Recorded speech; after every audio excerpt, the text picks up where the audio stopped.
너무 감사하고요. 오늘 말씀은 요한계시록 1장, 다시 지난주에 읽었던 말씀인데 조금 더 거기서 좀 더 나아가겠습니다. 1장 9절부터 20절까지 말씀 또 한번 다시 읽어보도록 할게요. 나 요한은 너희 형제요 예수의 환난과 나라와 참음에 동참하는 자라.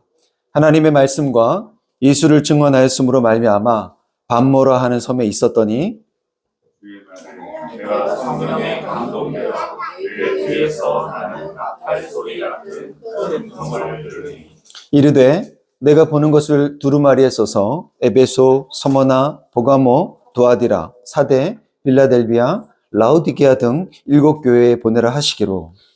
복음을 돌이켜 나에게 말한 음성을 하나 들었고 돌이킬 때 7 금 촛대를 보았는데 촛대 사이에 인자 같은 이가 발에 끌리는 옷을 입고 가슴에 금띠를 띠고 그의 머리와 털에 흰기가 흰 양털 같고 눈 같으며 그의 눈은 불꽃 같고 그의 발은 풀무불에 단련한 빛난 주석 같고 그의 음성은 많은 물소리와 같으며 그의 오른손에 7 뼈가 있고 그의 입에서 좌우에 날선 멍이 나오고 그의 얼굴은 해가 깊게 비치는 것 같더라.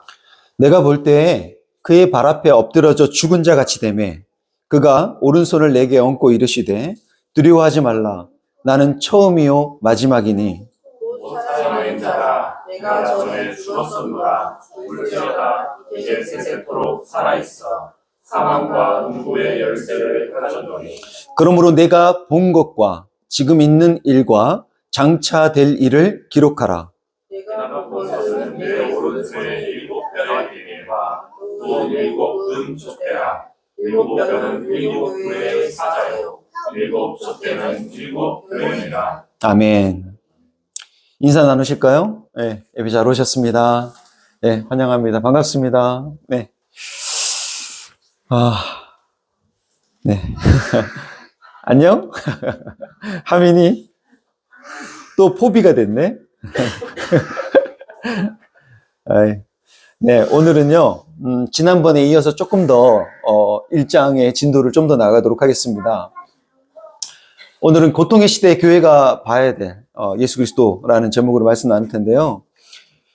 오늘 요한계시록 1장 거의 서문격인데, 이 서문 부분에 오늘은 이 마지막이 될 것 같습니다. 개인적으로 서론에서 가장 중요한 오늘 본문이라고 생각합니다.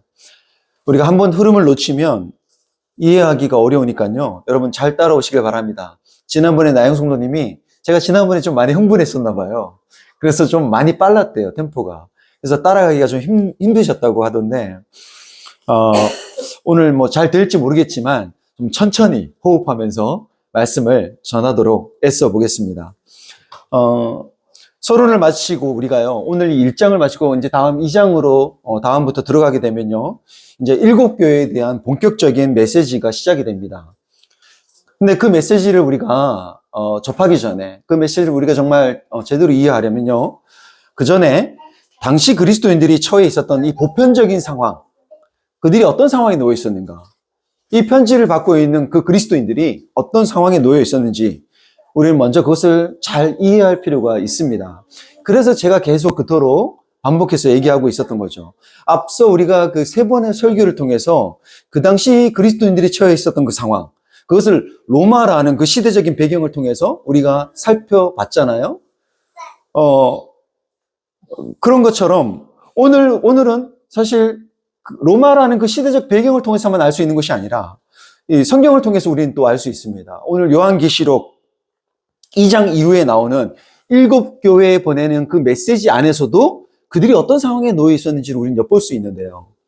7 교회 중에 특히 서머나 교회와 빌라델비아 교회를 향한 그 메시지에 다음과 같은 내용이 있습니다. 보십시오. 내가 내 환난과 궁핍을 알거니와, 그들이 어떤 상황에 처해 있다고요? 환난과 궁핍, 그 상황을 아는데 실상은 내가 부요한 자니라. 자칭 유대인이라 하는 자들의 비방도 알거니와 실상은 유대인이 아니요 사탄의 회당이라. 사탄의 회당, 이렇게 얘기하고 있고, 계시록 3장에서는요 보라 사탄의 회당, 곧 자칭 유대인이라 하나 그렇지 아니하고 거짓말하는 자들 중에서 몇을 내게 주어 그들로 와서 내 발 앞에 절하게 하고 내가 너를 사랑하는 줄을 알게 하리라. 자, 이렇게 얘기하는데 그 교회에 보내는 메시지 중에 이런 이야기가 있는데요.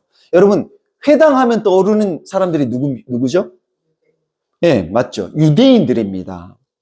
회당을 중심으로 신앙했던 사람들, 그죠? 여호와 신앙을 했던 사람들. 그들이 유대인들인데요. 자, 그 유대인들이 그리스도인들에 대해 어떻게 하고 있다고요? 그리스도인들에 대해 비방하고, 그리고 그들에 대하여 거짓 증언하고. 자, 이런 것들을 두고, 유대인들이 그리스도인들에 대해 하는 그 행동을 두고, 주님이 뭐라고 얘기하고 있다고요? 그들에 대해서? 사탄의 회당이다.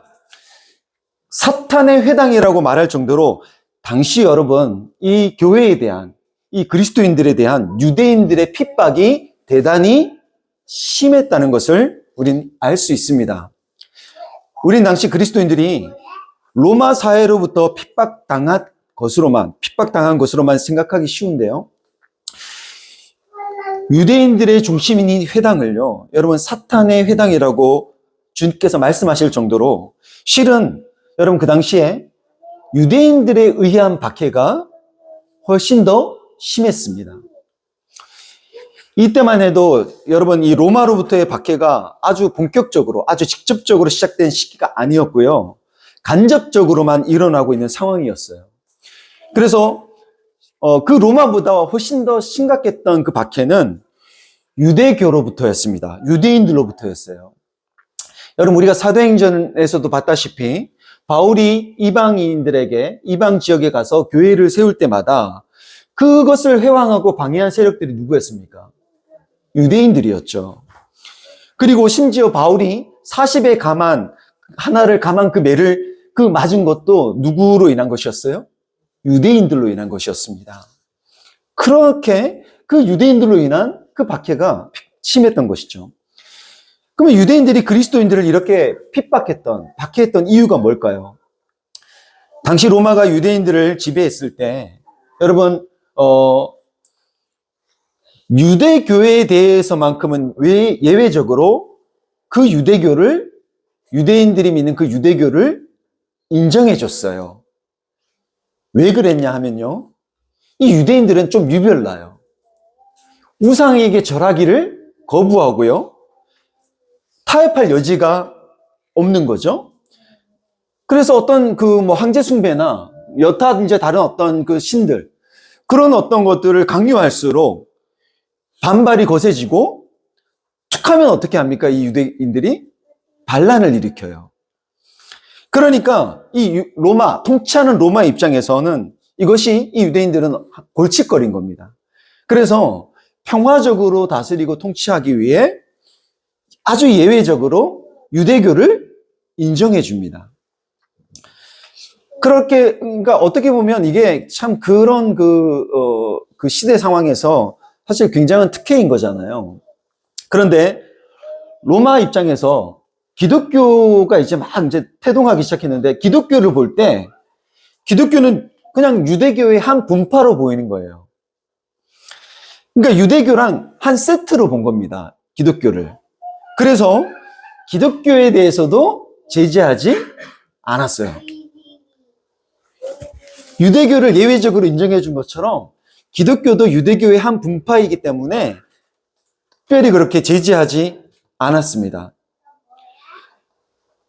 유대교처럼 똑같이 인정해 준 거죠.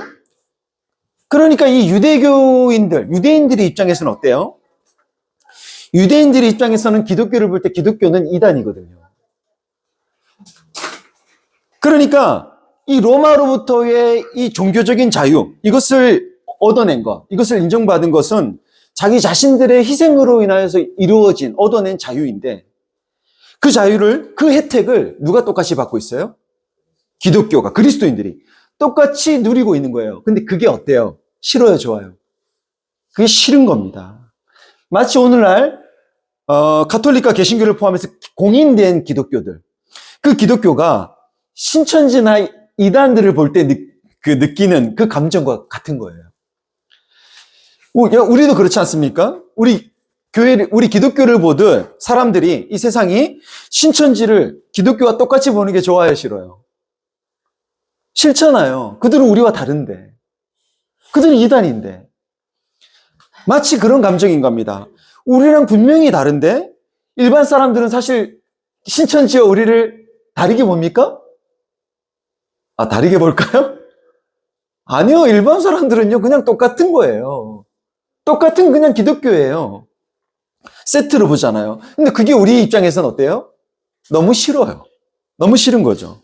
그래서 유대교도 그랬어요. 유대교는 그랬기 때문에 똑같은 혜택을 누리고 있는 저 기독교, 저 그대로 둘 수 없으니까 어떻게 해요? 로마 정부에 저들은 우리와 같지 않다. 저들은 우리랑 다르다. 그러니까 인정해 줘서는 안 된다. 계속 로마에 탄원하고 계속 압력을 넣는 겁니다. 그런 압력에 의해서 로마도 그리스도인들의 자유를 제한하기 시작하고 로마 사회 역시도 또 그런 이야기를 계속 들으면서 그리스도인들을 보기 시작하니까 이 그리스도는 좀 이상해요. 모여서 사람을 먹는 것 같기도 해요. 왜? 피와 살을 먹는다고 하니까 야, 쟤네들은 시기는 하는 이상한 애들이다. 이런 소문이 막 떠돌기도 했고요. 그랬대, 하리나. 피와 살을 먹는다니까. 우리 성찬할 때 예수님 포도주와 빵과 포도주를 먹잖아. 그게 피와 살을 먹는다고 사람들은 생각하고 이게 사람을 잡아먹는다 이런 생각을 했대. 자, 그러니까 그런 이상한 사람들이다. 그리고 여러분 그 당시에 그 경제는 어떻게 돌아갔습니까? 길드를 중심으로 하는 상인연합회. 그들을 중심으로 이 경제가 운영이 됐는데 그리스도인들이 거기에 가입 안 해요. 거기에 들지 않아요. 그러면 독단적으로 그리스도인들이 행동을 하니까 어때요? 로마 사람들이 볼 때에도 그들이 유별나고 좀 싫은 거예요. 그런 영향으로 인해서 이 유대 사회뿐만 아니라 로마 사회 안에서도 여러분 그리스도인들은 경제적으로나 사회적으로 간접적으로 고통당하는 그런 일들이 점점 더 늘어나고 있는 상황이었습니다. 자, 근데 이 요한계시록의 저자인 요한은 바로 그런 분위기 속에서 그런 상황 속에서 지금 어디에? 반모라는 섬에 지난번에 말씀드렸던 것처럼 유배를 당한 거죠. 그리고 거기에 가서 채석장에서 돌을 캐야 되는 강제 노역을 해야 했던 겁니다. 마치 여러분 우리 일본의 무슨 섬 있잖아요. 그게 그 섬 이름이 뭐죠? 우리나라 사람들이 거기에 끌려가서 엄청난 강제 노역을 당하지 않았습니까? 그 일본 사람들은 그걸 주장하지 않지만 그렇게 한 적이 없다고 얘기하지만 마치 그런 것과 같은 거죠. 근데 지난주에 요한이 유배된 이 조그만 이 반모섬은요, 농토는 거의 없고 광산지대라고 말씀드렸었죠. 그래서 유배된 제수들은 이곳에서 단순히 이 섬이라는 곳에 격리되는 그 고통을 넘어서서 이 채석장에서 돌을 캐는 그런 노역을, 그 강제 노역을 했다고 말씀드렸습니다. 근데 이 요한계시록의 저자가 제가 지난번에 정말 사도 요한이라면 그가 유배를 갔을 때 나이가 한 몇 살쯤 된다고요? 80을 넘긴 나이. 80을 훌쩍 넘긴 나이. 그러면 이 80을 넘은 이 노인이 그런 일을, 그 돌 캐는 그 일을 매일매일 반복해서 해야 했다면 그것이 얼마나 고통스러운 일이었겠냐고요. 왜 주님은 이렇게 그 고통스러운 상황에 놓여 있는 이 요한을 통해서 그 요한에게 환상을 보여주신 걸까요? 만일 그가 여러분 안락한 서재에 앉아서 이런 이야기, 환상을 보았다. 주님이 나에게 주신 이 환상, 그것을 이야기하면서 희망을 가져라고 얘기했다면 한낱 공상에 불과한 것으로 치부할 수 있겠지만 그는 어느 누구보다 그 당시에 그리스도인들 중 그 어느 누구보다 지금 이 직접적인 박해, 그 박해와 고통을 반모라는 현실을 통해서 지금 직접적으로 느끼고 있는 그리스도인인 거예요. 로마로부터의 이 직접적인 박해가 이제 그에게 가해졌고 그것이 앞으로 이제 점점 더 심해질 것이며 이제 그 직접적인 박해가 시작되면 그리스도인들이 정말 그 믿음이 흔들릴 수 있고 무너질 수도 있다는 것을 몸으로 느낀 사람이었을 것입니다. 그러니 그 사랑하는 교회에 대해 그의 마음속에 걱정하는 마음이 얼마나 컸겠습니까? 그런데 바로 그런 현실 속에 있는 그가 바로 그 현실 속에서 누굴 봐요? 하나님 나라와 예수 그리스도의 영광스러운 모습을 봅니다. 누구보다 절망적인 곳에서 그 예수 그리스도의 영광과 무너지지 않을 하나님 나라를 본 거죠. 그리고 주님의 말씀대로 자신이 본 그 장엄한 환상을 이 파피루스 두루마리에 써서 자신과 같은 절망에 앞으로 놓일 수 있는 그 교회에 편지를 써서 보낸 것입니다. 그렇게 보내면서 하려는 그 메시지가 뭡니까? 우리가 놓여있는 현실, 이것이 이 상황들이, 이 고통과 어려움들이 저주가 아니다. 실패가 아니다. 끝이 아니다. 이런 현실 속에서도 그리스도의 교회는 하나님의 그 영광스러운 그 위엄을 볼 것이고, 그리고 결국은 승리할 것이고, 그 어떤 것도 그분을 사랑하고 찬양하는 우리를, 그분의 사랑에서 우리를 끊을 수 있다, 없다? 없다. 그것을요, 그가 놓여있는 이 최악의 상황인 반모라는 현실을 통해서 보여주고 있는 것이죠. 주님은 바로 그렇기에 그런 요한을 통해서 말씀해 주시는 겁니다. 그가 본 것이 그에게 찬양할, 그 고통스러운 현실 속에서도 그에게 찬양할 이유가 되었고 소망의 이유가 되었던 것처럼 주님은 그가 본 것을 통해 앞으로도 그런 고난을 당할 교회 역시, 그 교회들 역시 그렇게 반모라는 현실을 이길 수 있도록, 이겨낼 수 있도록 그가 본 것을 편지로 기록해서 교회에 보내게 하신 것이죠. 바로 이 이길 수 있도록, 이기게 하시려고 이것을 보냈다는 것이 여러분 일곱 교회에 보낸 그 메시지 안에서도 드러납니다. 예? 계속 반복적으로 이 이야기가 일곱 교회들마다 그 메시지에 똑같이 동일하게 반복되는 게 바로 이 말씀이에요. 귀 있는 자들은 성령이 교회에 하신 말씀을 들을지어다 하면서 이기는 그에게는, 이기는 자에게는, 이것이 계속 반복이 됩니다. 이기게 하시기 위해서 보여주신 것이죠. 그런 현실을 이기게 하기 위해서. 그래서 보여주신 것, 그래서 요한이 보게 된 것, 본 것, 그것이 뭡니까? 그것이 뭡니까? 요한이 본 것. 자, 요한이 몸을 돌이켜, 자, 나에게 말한 음성을 알아보려고 돌이킬 때 그가 본 것, 일곱 금촛대를 뭐 했다? 보았다. 일곱 금촛대를 보았는데 촛대 사이에 또 무엇을 봐요?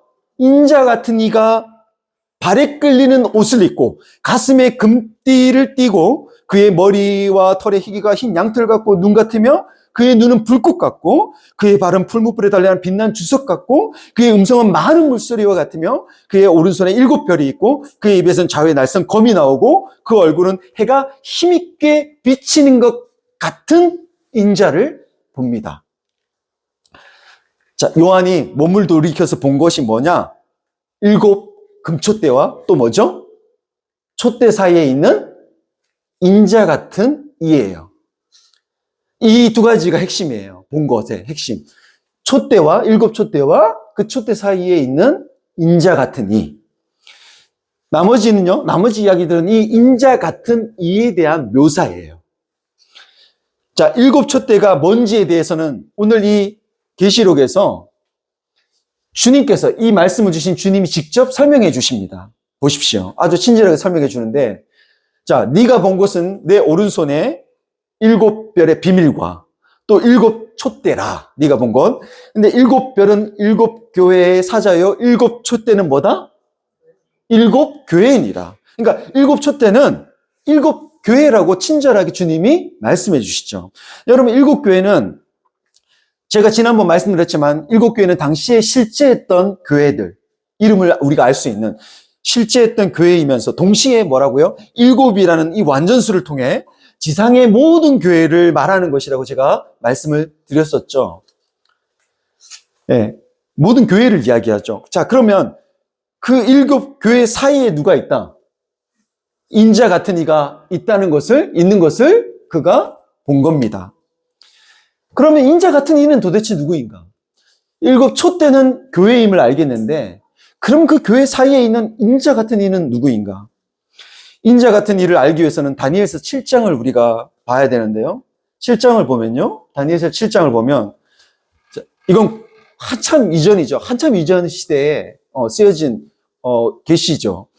자, 다니엘서에 이렇게 나옵니다. 내가 또 밤중에 환상을 보니 인자 같은 이가 하늘 구름을 타고 와서 옛적부터 항상 계신 이에게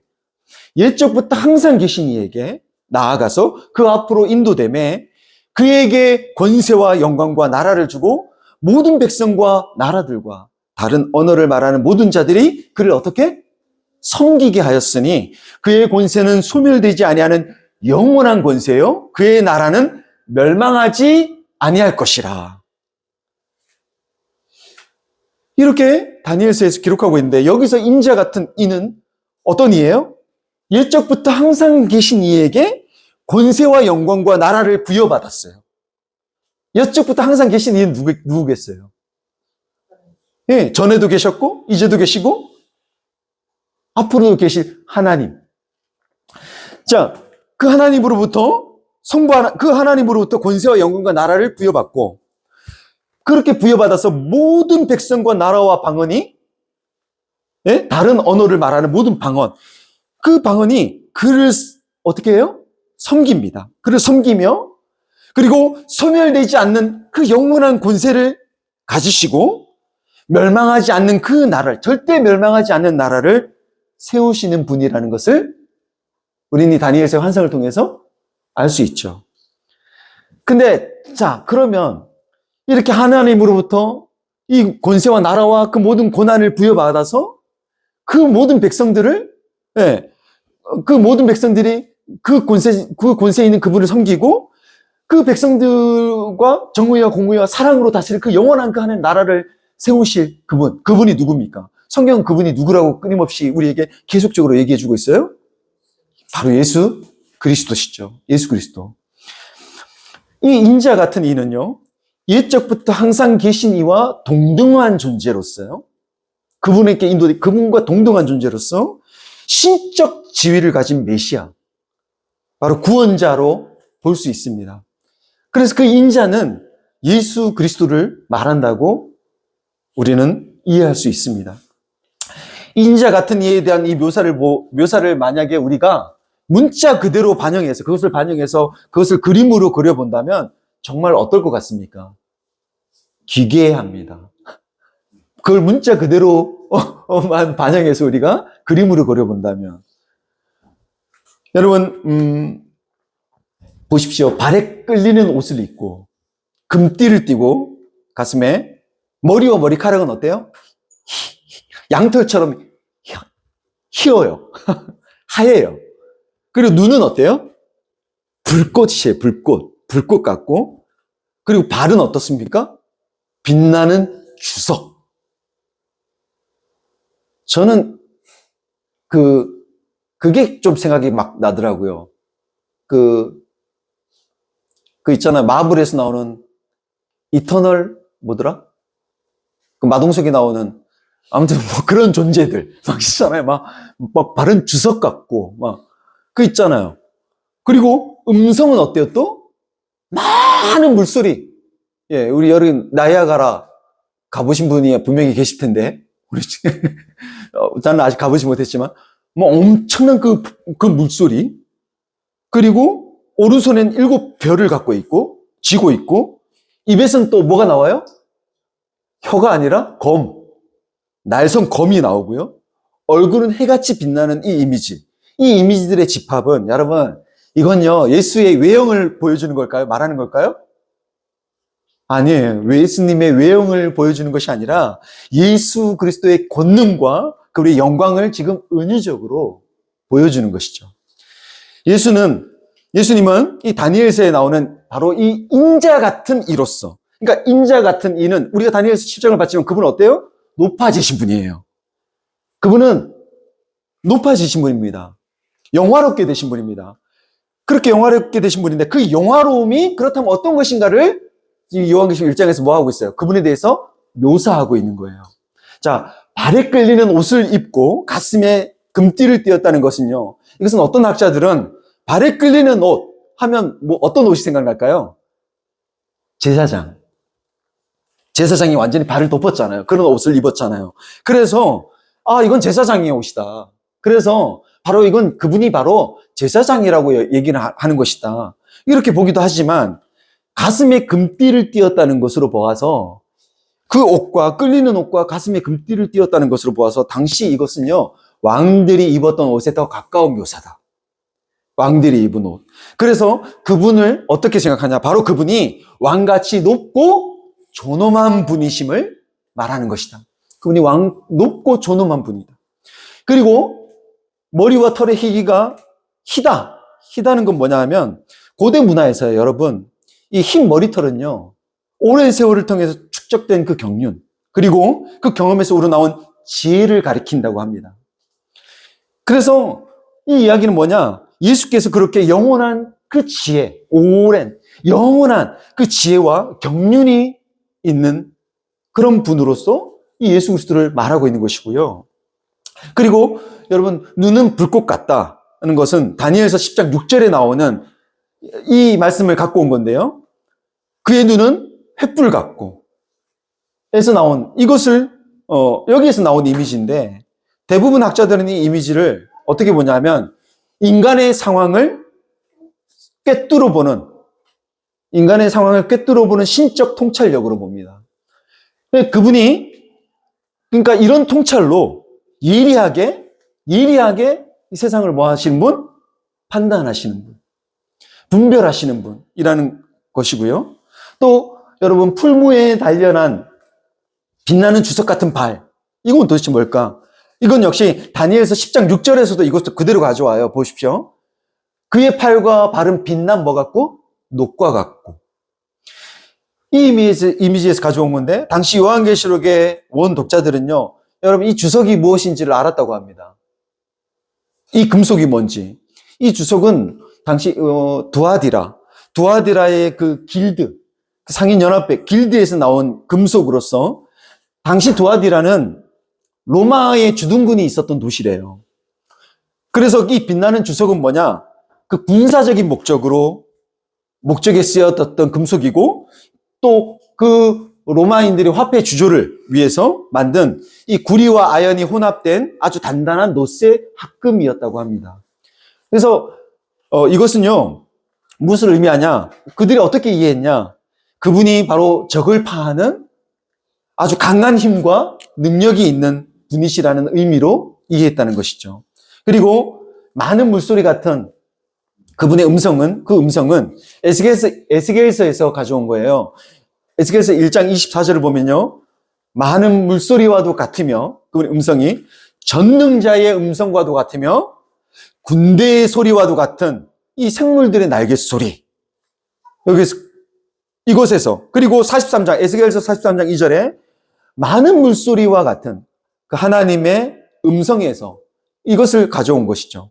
그래서 이것을 통해서 말하고자 하는 바는 바로 그분이 전능하시며 그분이 권능이 있는 분이심을 말하고요.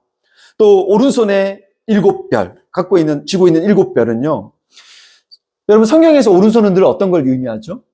그분의 권능, 그분의 능력, 이런 것들을 상징하죠. 자, 그건 알겠어요. 오른손. 근데 오른손에 쥐고 있는 그 별은 뭘까? 사실 이 별에 대한 해석이 가장 난해합니다.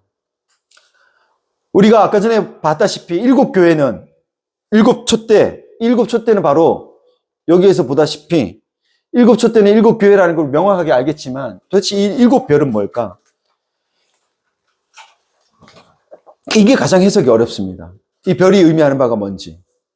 근데 예수님이 뭐라 설명하시냐면, 이 주님께서 이 일곱 별은 뭐다? 일곱 교회의 뭐다? 사자라고 얘기를 하죠. 근데 여기 이 일곱 교회의 사자라는 이 원어가요, 이게 안겔로스. 그러면 이게 뭐냐? 천사라는 단어입니다. 천사. 그래서 학자들 가운데 어떤 사람들은 교회의 수호천사로 보는 거예요. 수호천사. 교회들마다 그 교회를 지키는 수호천사. 근데 이게 참 이 천사로 보기가 또 한편으로 어려운 것이 뭐냐 하면, 보십시오. 2장에서 이 교회들의 편지를 보낼 때마다 누구에게 편지하라고 얘기하냐면 교회의 사자에게 편지하라고 얘기하거든요. 이게 계속 반복돼요. 버가모 교회, 서머나, 버가모, 그 다음에 사다의 빌라델비아, 두아디라 다. 이렇게 계속 이 교회의 사자에게 편지하라는 말이 반복이 되는데, 근데 이 편지들의 내용을 보면 그 편지들의 내용이 대부분 뭡니까? 그 교회를 책망하는 내용이에요. 칭찬하기도 하지만 책망하는 내용이거든요. 그러면 만일 편지를 받는 교회의 사자가 만일 이 사자가 천사라면 책망의 대상이 누구라는 거죠? 천사라는 거잖아요. 근데 사실 이 내용을 보면 천사를 책망하는 것이 아니라 누구를 책망하는 것이 맞을 수 있어요? 교회의 성도들. 교회. 그래서 이 사자를 천사로 보기에는 애매하다. 그렇게만 볼 수는 없는 거죠. 그래서 다른 주장들이 나왔습니다. 바로 그 사자는 교회의 목사다. 그 교회를 감독하는 감독이다. 장로다. 뭐 이런 이제 해석들이 나왔죠. 그러나 또 그렇게 보기에도 어려운 것이 뭐냐? 이 사자라는 단어가, 이 앙겔로스, 이 단어가 천사를 의미하는 것이 너무나도 분명하기 때문에 이것을 영적 천사가 아닌 사람, 목사나 어떤 감독이나 이런 것들로 보기에는 또 어려운 거예요. 그래서 다른 주장들이 나왔는데 바로 그 사자가 그 천사. 그래서 이 천사를 영적 존재로 만약 우리가 봤을 때, 영적 존재. 그럴 때, 일곱 촛대가 현존하는, 실제하는 교회라면, 일곱 촛대가 현존하는, 실제하는 교회라면, 일곱 별은 우리 눈에 보이지는 않지만 존재하는 천사처럼, 영적 존재인 그 천사처럼, 천상에서 주님이 붙들고 계시는 바로 영적 교회를 가리키는 것으로 보는 겁니다.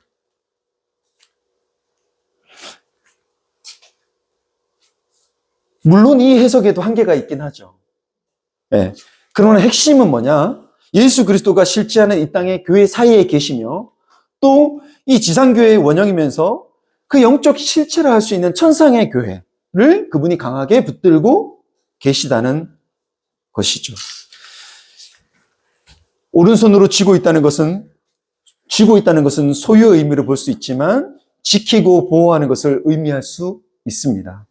그래서 세상에서 빛을 밝히는 일곱 촛대인 그 교회는 세상에서 빛을 밝히는 그 촛대와 같은 그런 존재잖아요. 그 교회를 천상에서 저 별처럼 밝게 빛나는 그 교회로 끝까지 견인하시기 위해 이 지상의 교회를 강한 손으로, 당신의 강한 손으로 지키며 보호하시는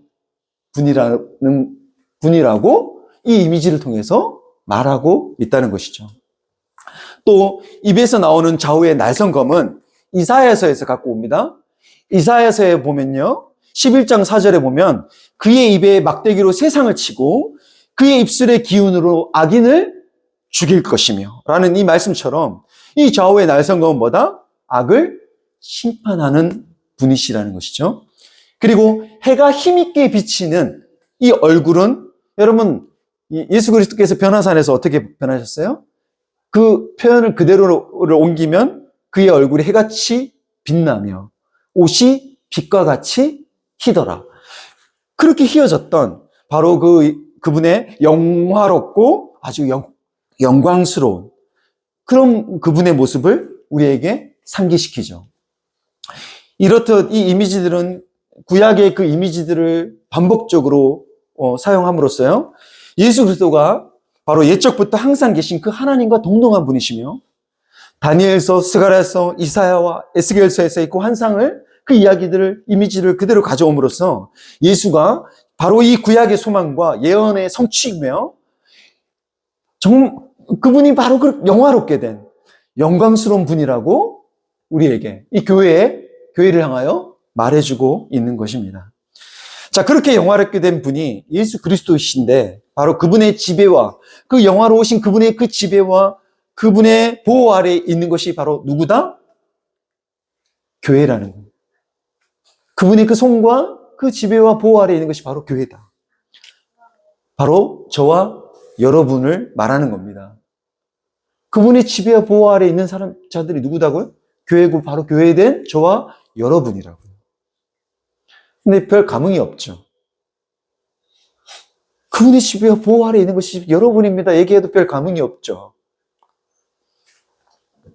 여러분, 우리가요, 이 예수 그리스도를, 이 영광스러운, 이 그분의 모습을 우리가 잊고 살 때, 사실 우리는 이 감흥을 잃어버리기 쉽습니다.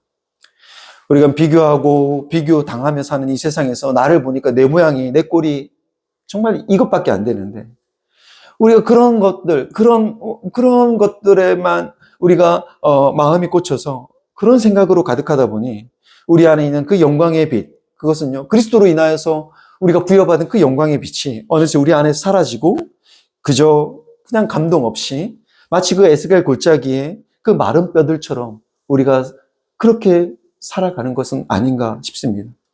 여러분, 그 어떤 것으로도 심지어 사망 권세로도 꺼뜨릴 수 없을 만큼 아주 빛나고 영광스러운 그분께서 바로 촛대인 교회, 교회된 우리 사이에 그분이 계시고, 그리고 천상에서 빛나는 별과 같은 그 우리를 그분의 강한 손으로 지키고 보호하고 계신다는 사실을 여러분 믿으시길 바랍니다. 그 주님을 바라보십시오. 그 주님을 바라보십시오. 그렇게 영광스러운 주님을 봄으로써 교회된 우리에게서 그분의 그 영광스러운 그 광채가 저와 여러분에게서 다시 묻어나오기를 기도합니다. 그분의 영광스러운 광채가 우리에게서 묻어난다는 것, 그것은 뭘까요? 예수의 영광스러운 이미지를 우리가 다시 떠올려 본다면 아마도 이런 의미가 아닐까 싶습니다. 어떤 경우에도 존엄함을 잃지 않는 사람이 되는 것. 그 어떤 경우에도 그 존엄함을 잃어버리지 않는 사람이 되는 것. 그리고 여러분, 경륜과 이 혼돈스러운 세상에서 참 정말 너무 혼란스러운 이 세상에서 여러분 경륜과 지혜가 있는 사람이 되는 것이고요. 삶의 문제를 통찰력으로, 그 신적인 통찰력으로 예리하게 분별할 수 있는 사람. 무엇이 거짓인지, 무엇이 참인지 그것을 분별할 수 있는 그런 사람입니다. 그리고 정말 우리를 대적하는 그 대적에게 어때요? 강인한 힘과 능력을, 그것을 대항할 강인한 힘과 능력을 가진 사람일 것이고요. 그리고 그 전능자의 위엄과 권위를 드러내는 사람일 것이고요.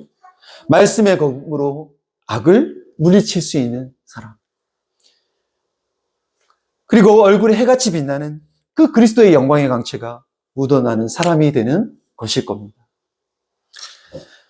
저와 여러분이 정말 이 예수 그리스도를 봄으로, 이 영광스러운 예수 그리스도를 우리가 주목하여 봄으로써 이와 같은 그리스도인이 되기를, 그런 교회요 성도가 되기를 우리 주 예수 그리스도의 이름으로 축원합니다.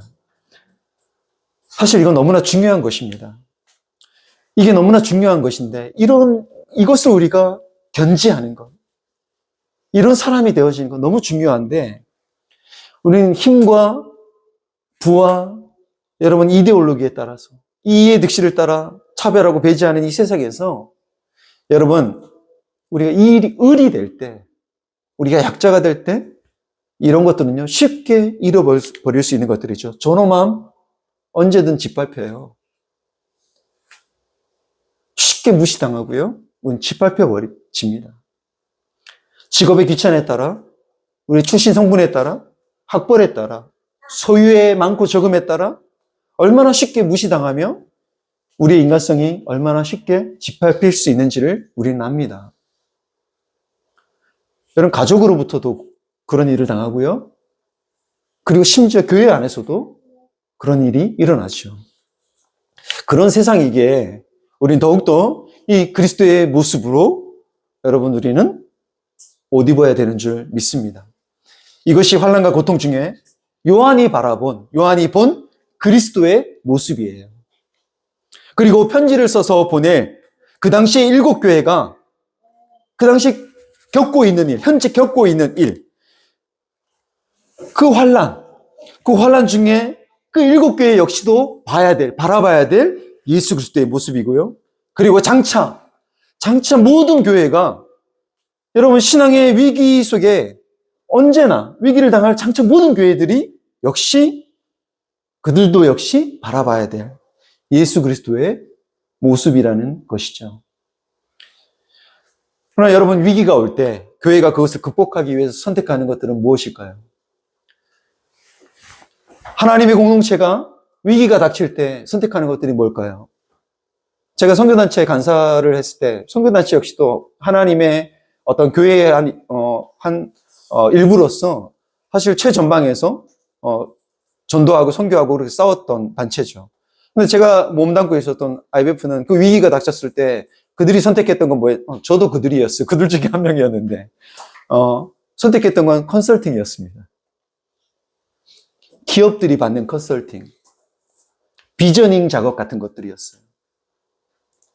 그리고 상담이나 코칭 같은 것들이었습니다. 그런 것들을 갖고 와서 그런 것들에 의존했습니다. 그게 마치 우리를 새롭게 할 것 같고 이 시대의 위기를 넘어서게 할 수 있을 줄 알았습니다. 그러나 우리의 경험상 아니에요. 그렇지 않아요. 교회는 그렇지 않습니다. 하나님의 공동체는 그렇게 그 위기를 이길 수 없더라고요. 교회는 어때요? 여러분 G12나 셀처치, 목적이 이끄는 삶, 그런 것과 같은 교회의 성장의 비결을 알려주는 그 세미나, 그런 것들에 참석하는 것들, 늘 위기가 오면 어떻게 이 난관을 해결할까, 그런 것들에 주목합니다. 이것을 넘어설 수 있는 비결. 그것들이 전혀 필요 없다고 제가 그걸 모든 것들을 무용하다고 무익하다고 얘기하는 건 아니에요. 그러나 그런 것들에 너무 쉽게 의존하는 것이죠. 그러나 여러분 교회 안에서 일어나고 있는 위기 상황에서 늘 이것에 대응할 수 있는 그 문제들을 극복하고 또 교회를 교회되게 할, 즉 이기게 할 그 비결은 여러분 예수 그리스도 외에는 없습니다. 우리가 오늘 보고 있는 그 예수 그리스도 외에는 없어요. 이기는 길은 오직 예수 그리스도 그분이 어떤 분이신지를 우리가 묵상하고 상기하고 그분의 본질이 무엇인지, 그분이 어떤 분이신지 그걸 상기하고 그분을 붙드는 것입니다. 그래서 그분의 영광이 우리에게서, 이 교회에게서 그분의 영광이 떠나지 않도록 하는 것입니다. 그것이, 그 흔적이 모세가 하나님을 봤을 때 그의 얼굴에 영광의 광채가 빛이 막 났었는데 그것이 우리에게서 사라지지 않도록 애쓰는 것, 그것이 아닐까 싶습니다. 예수 그리스도가 어떤 분이신지를 주목해서 우리가 보지 않는다면, 그래서 그분을 닮고자 따르고자 하지 않는다면, 여러분 주님이 뭐라 말씀하십니까? 계시록 교회들을 향하여 하신 말씀 중에 너의 촛대를 내가 옮기리라. 그 촛대마저도 어떻게 옮기겠다고 하십니다. 이것은 교회에 대한 뭐예요? 일종의 경고죠. 그렇게 교회는 영화롭게 된 그리스도와 그리스도의 지배와 보호 아래에 있는 교회이면서 동시에 이 경고와 책임 앞에 서 있는 것이 바로 교회여야 합니다. 그 책임을 아는 교회여야 합니다. 이 두 가지 모두에 있어서 교회는 그리스도의 그 통치와 다스림 안에 있다라는 이 인식을 교회는 가져야 됩니다. 무조건 교회, 주님의 보호와 지배 아래만 있어, 이렇게만 교회를 이해해서는 안 됩니다. 그 문에 바로 그 경고와 책임 앞에 있는 것 역시도 뭐다? 교회다. 여러분, 그러나 이 교회를 끝까지 그 오른손에 쥐고 있는 그 빛나는 별과 같이 정말 그렇게 영광스럽게, 영화롭게 하실 그분, 그것을 끝내는 이루고야 마시는 분은 바로 예수 그리스도밖에 없습니다. 우리가 믿음을 지키고 이 신앙의 여정을 끝까지 통과해서 이 구원의 완성이라는 이 결승점에 도달하게 하실 이는 여러분 예수 그리스도밖에는 없습니다. 이 말씀을 듣고 보고 믿음으로써 그분을 더 가까이 하고 배우고 알고 따르는 그런 저와 여러분이 되기를 우리 주 예수 그리스도 이름으로 축원합니다. 다음 주부터는요, 제가 참 이 얘기만 해도 벌써 시간이 이렇게 많이 갔어요. 이제 7교회에 대한 이야기는 사실 우리의 실상과 매우 맞닿아 있습니다. 다음 주부터는 7교회에 대해 살펴보면서 각 교회가 당면한 그 문제에 대해 예수 그리스도가 어떻게 그 문제를 극복하고 이길 수 있는 대안이 될 수 있는지 그것을 우리가 또 말씀을 통해서 배우고 알아가는 시간을 갖도록 하겠습니다. 오늘 우리가 들은 말씀을 우리가 생각하면서 또 함께 우리